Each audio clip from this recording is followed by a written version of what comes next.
In today's video, I'm going to teach you how to copy a table in Notion. If you want to duplicate information quickly without retyping everything, Notion makes that process very simple. In this walkthrough, I'll show you how to copy an entry in a Notion table so you can reuse the same content and then edit it as needed. This is especially helpful when you're working with repeated tasks, project templates, or any database entry that shares similar information. To get started, open Notion and sign into your workspace. Once you're inside, navigate to the page that contains the table you want to work with. Make sure the table is visible on your screen so you can easily access the row you want to duplicate. Next, find the table row you want to copy. In Notion tables, each row usually has a checkbox beside it. Click the checkbox next to the specific row you want to duplicate. This selects the entry and tells Notion which row you want to take action on.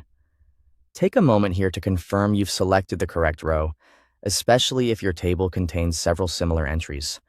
After selecting the row, look toward the top of the table for the More Options menu, shown as 3 dots.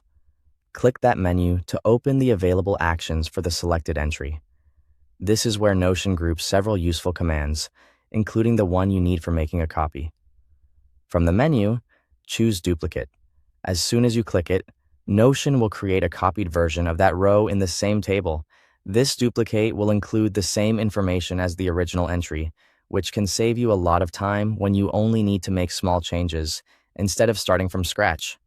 Once the duplicate appears, review the copied row carefully.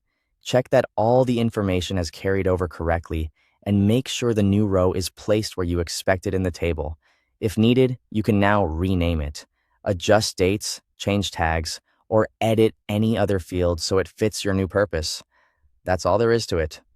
Duplicating a row in a Notion table is a quick and efficient way to streamline your workflow and keep your setup organized. It's a small feature, but it can make a big difference when you use Notion regularly.